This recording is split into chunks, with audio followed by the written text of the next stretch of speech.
our climate. Now let me introduce somebody who has, in my opinion, as much as any person with whom I've served in the 33 years I've been in the Congress, and he served longer, done more for the environment, done more to raise consciousness, done more in a very impactful way to protect our earth, our water, and our air, the distinguished Ranking Member of the Energy and Commerce Committee and former Chairman of the Energy and Commerce Committee, my friend Henry Waxman. Henry.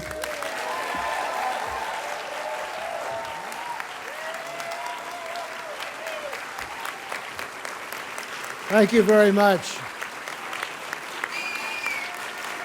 Thank you. Thank you very much.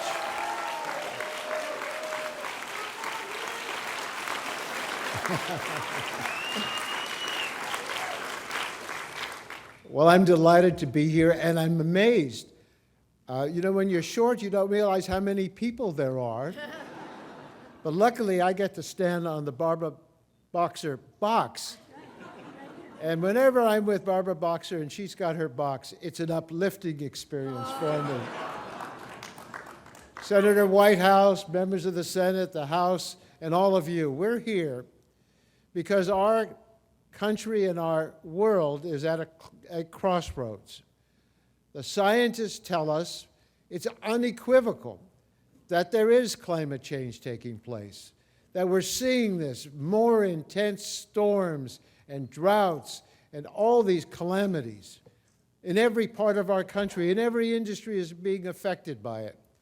And unless we do something to stop the greenhouse gases that we're spewing into the air, we're taking a huge risk on the only atmosphere that we have. So we're at a crossroads. Do we do something about this?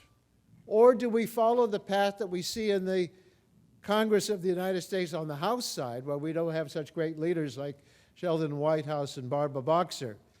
They want to put their heads in the sand. They don't want to acknowledge the science. They don't want to do anything. Every time they criticize what President Obama wants to do, I say, if you don't like that, what do you propose? And they have nothing to propose because they don't want to deal with this issue. Well, we're here today to say it's time to wake up. It's time for us to deal with this problem. We cannot afford to push it off.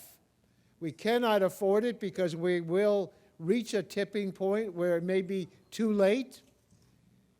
And not only will we lose this atmosphere that we share, but we as a nation will lose the economic opportunities that dealing with climate change will bring us. So I come to you to stand on Barbara Boxer's box and stand with all of you to say it's time to act. And now, after you applaud me,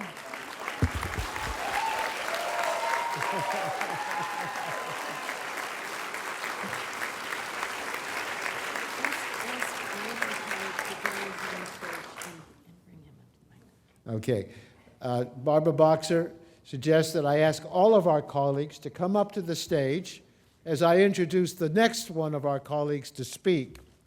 And I'm happy to introduce him because he's someone for whom I have an enormous amount of respect.